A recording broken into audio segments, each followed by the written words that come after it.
Hey guys, Clint and Jesse here from Vertek. Today we're going to talk about software tips and tricks. Let's jump right into it.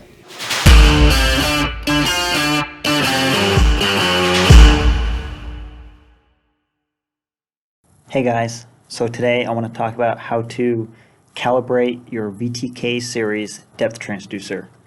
Now this is typically going to look like a kind of light silver box that has a cable that comes out of it, and it's on a pull string, and what you do with that is that's typically mounted on your push system somewhere, and as the cable is either extended or retracted, it's going to start recording depth for you. And with a potentiometer style depth transducer, it actually has to be calibrated in CPT sound in order for it to work properly.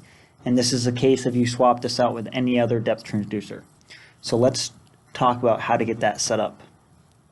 So the first thing I'm going to do is open up CPT sound, which I have open here on my screen, and I'm going to click on detect.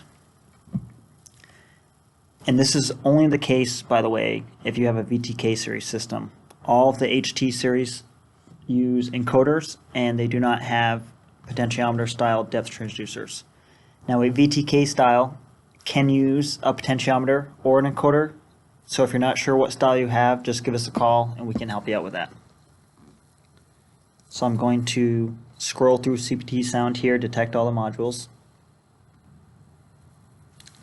And once everything is found, we're at the main sounding screen, I'm actually going to click on System Setup here at the top of the page. And guys, one thing to make sure that you do is click on this System Setup once you're in the sounding screen and you've already detected all of the modules, because if you're in the original System Setup screen, it won't allow you to actually calibrate your potentiometer.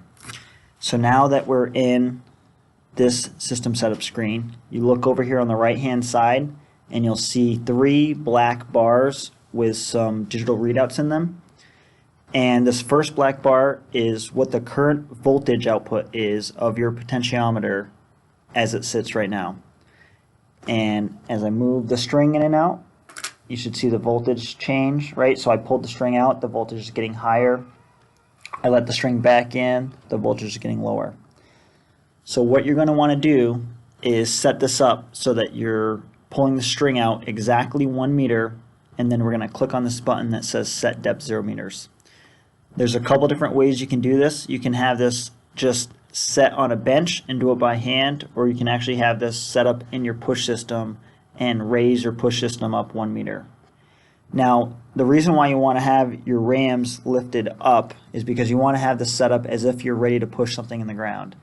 And you can't push a cone in the ground if your rams are already retracted all the way down to the bottom. So this does get a bit confusing for some folks. So make sure your rams are moved up as far as you can get them.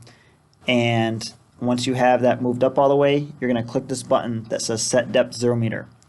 So I'm going to physically pull my string out 1 meter, and I'm going to click this button that says set depth 0 meters as if I had my rams lifted and I'm ready to push a cone in the ground. Now I'm going to let my string retract as if I was pushing a cone in the ground to exactly 1 meter. And once I have that retracted to exactly 1 meter, I'm going to click on this button that says set depth 1 meter. And if you look, now both boxes are roughly 1 to say 1.2 volts apart from each other. And that's typically what you'll see for a voltage change between 0 meters and 1 meters. And that's it. It's that easy. If you have any questions, go ahead and give us a call or send us an email, sales@vertekcpt.com. We'll see you at the next video.